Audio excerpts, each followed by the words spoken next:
Assalamualaikum warahmatullahi wabarakatuh. Berkaitan tentang kicruhnya Saudara Solmed dengan panitia penyelenggara pengajian di Cisewu, kemarin salah satu media meminta saya berpandangan, dan saya sebagai mewakili santri Pasundan sudah memberikan pernyataan pada intinya supaya keduanya untuk melakukan islah. Kami sangat kaget dan malu, seolah-olah pengajian ini seperti menjadi objek bisnis. Hubungannya dengan uang, hubungannya dengan bisnis rokok dan sebagainya, ini betul-betul memalukan buat kami selaku umat Islam, mobil khusus yang fokus di bidang dakwah. Saya sendiri kenapa berhenti sejak tahun 2000 untuk tidak lagi menerima undangan ceramah dimanapun. Karena hal yang saya takutkan itu adalah ketika pikiran untuk berdakwah itu ada materi. Bismillah sampai detik ini, alhamdulillah saya tidak pernah mau untuk itu. Ditambah sadar diri bahwa masih banyak kelemahan-kelemahan baik ilmu maupun pengamalan. Basic saya adalah jurusan Usuluddin, ilmu dakwah. Dalam pemaknaan dakwah itu da'a yad'u dakwatan, bagaimana mengajak, bukan mengejek, merangkul tidak memukul, berargumen tidak sentimen. Intinya bagaimana persaudaraan umat Islam ini terjaga, terbina. Tidak ada hal-hal yang seperti ini terjadi. Tentu ini mencoreng citra ustadz-ustadz yang lain. Ditambah masyarakat kita sangat mudah tercekoki oleh media massa, seolah-olah seseorang yang bisa mengeluarkan, membaca Al-Quran dan hadis dengan keterangan-keterangan, seorang selebriti diucapkan sebagai ustadz atau kiai. Ini bahaya sebenarnya. Apalagi notabene warga Garut yang merupakan salah satu pusat peradaban umat Islam, salah satu sentral dakwah. Di selatan sendiri banyak ulama, di Garut Selatan banyak ulama, di kota Garut maupun daerah lainnya juga banyak ulama. Yang ini tentu langsung tidak langsung akan berdampak dalam persepsi publik. Seolah-olah kalau ustadz yang ceramah, ustadz yang berpidato atau kiai itu harus diukur oleh amplop. Padahal na'udzubillah summa na'udzubillah, tidak seperti itu, tidak semuanya seperti itu. Apalagi harus DP dulu, harus dilunasin baru ngisi ceramah. Ini betul-betul merusak citra para ustadz, para ulama, dan kami sangat kecewa dengan kejadian ini. Oleh karena itu, mohon segera, kalau hal yang bisa diselesaikan secara musyawarah, secara islah, kenapa tidak diselesaikan? Bukan harus berurusan panjang dengan pihak kepolisian. Ini ketika sudah menjadi persepsi publik, sudah menjadi konsumsi publik, bukan saja panitia yang mungkin menurut saudara Solmed dia akan menghentikan proses itu kalau panitia saudara Tisna atau Suarman itu minta maaf. Tidak sampai di situ, karena langkah ini juga menyangkut citra para mubalik, para ustadz khususnya di Jawa Barat ini. Anda juga harus minta maaf kepada ustadz, para mubalik, maupun khususnya para pesantren-pesantren yang ada di Jawa Barat. Wabil khusus Kabupaten Garut. Karena ini berdampak luar biasa. Sehingga kemarin, ya statement saya hanya bagaimana islah supaya ini tidak melebar. Hal kecil, hal yang sangat teknis, kenapa kok menjadi konsumsi publik seperti ini? Dan juga kepada warga masyarakat khususnya di Kabupaten Garut, kalau mengundang mubalik itu, kalau mengundang penceramah itu, undanglah karena kapasitas ilmu dan akhlaknya. Jangan hanya sekedar popularitasnya saja. Yang rugi kan ini.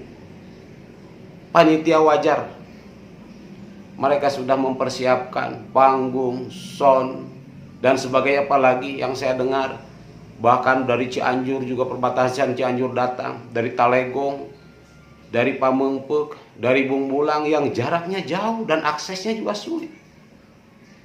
Ini perlu dikaji secara mendalam, tidak hanya sisi emosional, ego personal. Ini semangat dakwah ini harus dibangun atas dasar keikhlasan. Mohon maaf nih. Mohon maaf saya tidak panggil ustadz, karena ustadz bagi saya itu adalah seorang guru yang harus digugu dan ditiru.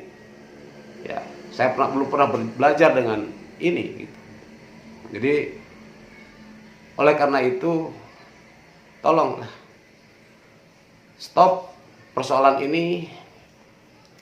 Mari berdamai. Malu nih, banyak persoalan bangsa yang besar. Jangan dikicuhkan oleh hal-hal yang teknis berdampak kepada wilayah strategis.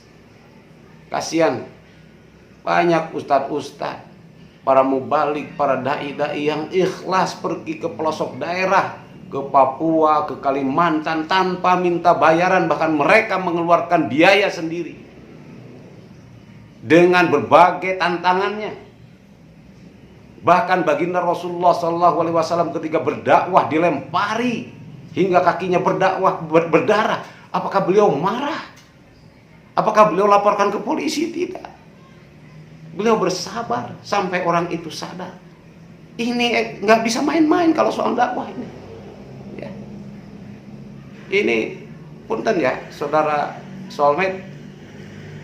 Ini berkaitan tentang eksistensi para mubalik dan para dai. Ini dampaknya luar biasa. Saya minta Anda meminta maaf juga kepada para mubalik, para dai, karena telah menyakiti, mengecewakan. Dampaknya ini luar biasa. Karena Anda seorang selebriti, seorang public figure, gerak-geriknya dilihat, langkahnya dilihat, akhlak Anda dilihat, ucapannya didengar. Bahkan Anda datang jauh-jauh beli tunggu-tunggu pun juga ditungguin. Ini resiko seorang public figure. Kami nggak ingin ya, nanti kalau ada penceramah semacam public figure ini diboikot ya, akibat perilaku-perilaku seperti ini.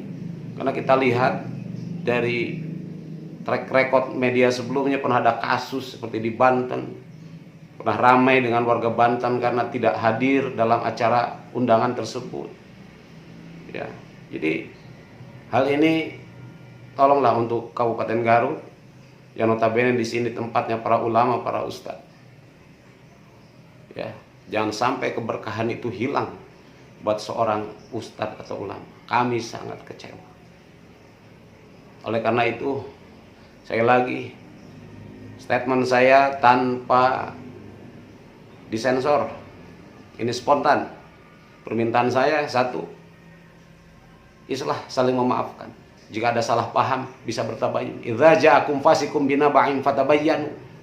Jika ada berita buruk, jika ada hal-hal yang tidak baik, koreksi dulu, tabayun. Saling islah, saling memaafkan itu jauh lebih baik daripada harus menggembor-gembor persoalan yang tidak esensial ini, yang menjadi konsumsi publik yang akhirnya berdampak bukan hanya pada saudara, tapi pada ustadz, para ustadz yang lain. Ini sangat memalukan. Yang kedua, buat panitia, ya penyelenggara gimana pun juga, ternyata yang bikin kacau ini sebenarnya penyambung. Ternyata ini kan bagian rancangan event organizer oleh salah seorang, apa itu namanya, Suwarna atau siapa itu, dan rancangan ratusan agenda dan seterusnya. Ya tentu dalam agenda itu kan ada anggaran, ada dan sebagainya. Tolonglah, ini jangan bikin malu umat Islam, jangan bikin malu para ustadz. Ini memalukan, buat kami memalukan. Ya, ini tempatnya para santri. Kabupaten Garut ini tempatnya para santri.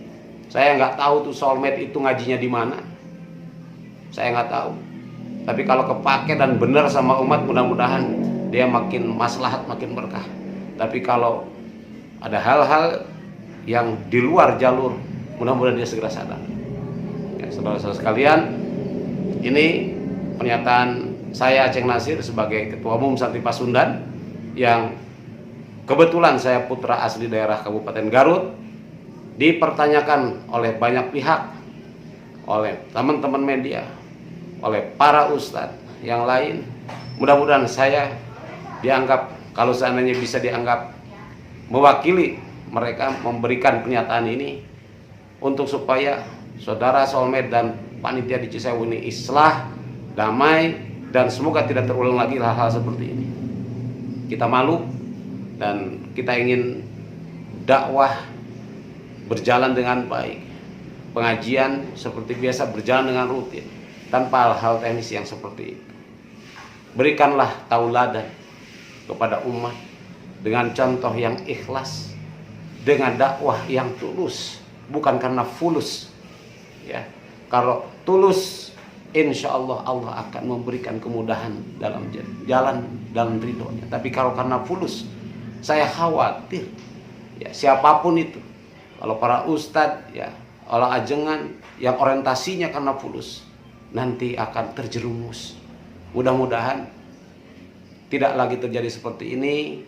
Saya mohon maaf kalau ada hal-hal yang kurang berkenan. Pada intinya kita ingin berdamai, mengaji, mengkaji, bukan hanya mencari sensasi. Jadikan dakwah ini tuntunan, bukan sekedar tontonan. Kalau tontonan, inilah akibatnya. Kalau niatnya kita pengajian karena ingin menonton, ya begini. Tapi kalau niat pengajian ingin mendapatkan tuntunan, ingin mendapatkan mau'idatul hasanah, insya Allah akan menjadi keberkahan dan bagian daripada tolabul ilmi. Dan tolabul ini tolabul ilmi itu salah satu bagian daripada jihad. Afdhalul jihad tolabul ilmi. Ini ada keterangan seperti itu. Jadi saya mendorong pengajian jalan terus dimanapun, tabligh akbar jalan terus dimanapun. Apalagi alhamdulillah sekarang corona sudah mulai hilang, PPKM sudah longgar, ya. Tapi tolong jangan sampai hal yang terjadi di Cisewu ini terulang kembali. Ini malu kita. Kasihan para ustadz yang lain yang nggak bersalah, nggak berdosa, nggak ikut-ikutan, dampaknya sama. Ya. Billahi taufiq wal hidayah wal inayah. Assalamualaikum warahmatullahi wabarakatuh.